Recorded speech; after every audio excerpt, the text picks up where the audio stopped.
हरिओम.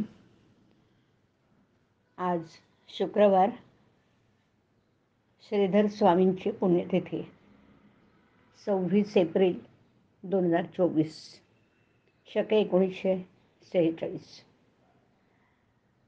सद्गुरू ब्रह्मचैतन्य गोंदवलेकर महाराज यांच्या प्रवचनाचा आजचा हा भाग. संतांनीच भगवंताला सगुणात आणलं.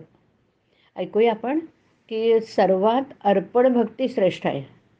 पूजा करताना मी तुझा दास आहे असं म्हणावं, म्हणजे प्रेम येतं. यात लाज वाटायचं काहीच कारण नाही. आधी भगवंताचं दास व्हावं आणि मग पूजा करावी. आम्ही इतर कित्येकांचे दास होतो आणि इतक्यातून उरेल तेव्हा भगवंताचे दास होणार. मग पूजेत अर्पण भक्ती कशी येणार? आपल्याला जे जे आवडतं ते ते मनाने भगवंताला अर्पण करावं. इथे सर्व काही मनानेच करायचं असतं. नुसतं शरीराने काबाड कष्ट केले म्हणजे प्रेम येतोच असं नाही आहे. चित्त विषयाकडे ठेवून भगवंताची सेवा करणं म्हणजे अंगचोरपणाला. असा अंगचोरपणा करू नये. भगवंताकडे मन लागायला सगुणोपासना उत्तम. सर्व लोक या न त्या रूपाने सगुणाचीच उपासना करणारे असतात. ठरलेली वेळ, ठरलेले साधन असावं, म्हणजे मग त्यामध्ये प्रेम येतं. आपण ज्याची उपासना करतो तो तरी सगुणामध्येच असतो ना, म्हणून त्यालासुद्धा मग ती सवय लागते. आपण ज्या मूर्तीची उपासना करतो त्या मूर्तीमध्ये तेज वाढत असतं. ज्या मूर्तीची उपासना एखाद्या साधूने केलेली असेल त्या मूर्तीमध्ये फार तेज असतं आणि ते पुष्कळ काळ टिकतं. शिवाय ते इतरांनाही उपयोगी पडतं. जगाचं खरं स्वरूप कळण्यासाठी सगुण उपासनाच कारणीभूत आहे. सर्व भोग भोगून काळजी नसणं हे उपासनेचं खरं मर्म आहे. उपासनेचं तेज कसं झळकलं पाहिजे? हे तेज फार विलक्षण असतं. पैशाचं किंवा विद्वत्तेचं तेज तितकं नसतं.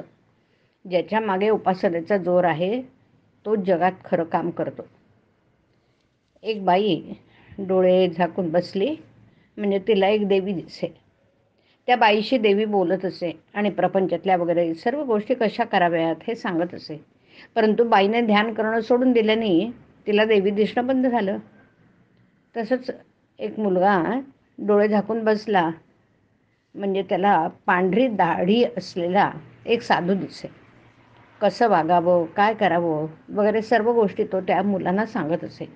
परंतु मुलाने ध्यान करणं सोडून दिलं आणि तो दाढीवाला दिसेनासा झाला. या गोष्टींचा अर्थ असा आहे की आपल्याला सांभाळणाऱ्या शक्ती आपल्या मागे असतात. त्यांची उपासना आपण सोडू नये. भगवंताला सगुणामध्ये आणला हा संतांचा आपल्यावर फार मोठा उपकार आहे की नाही. संतांनी आपल्याला काही मागितलं, आपल्याला सांगितलं की ही दृश्य मूर्ती तुझी आहे.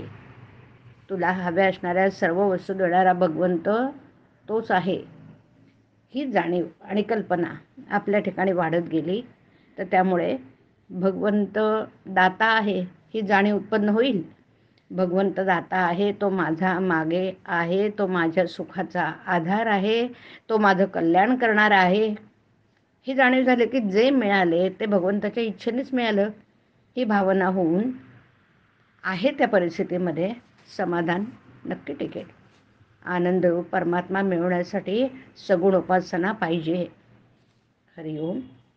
हरिओम तत्सत. हरिओम.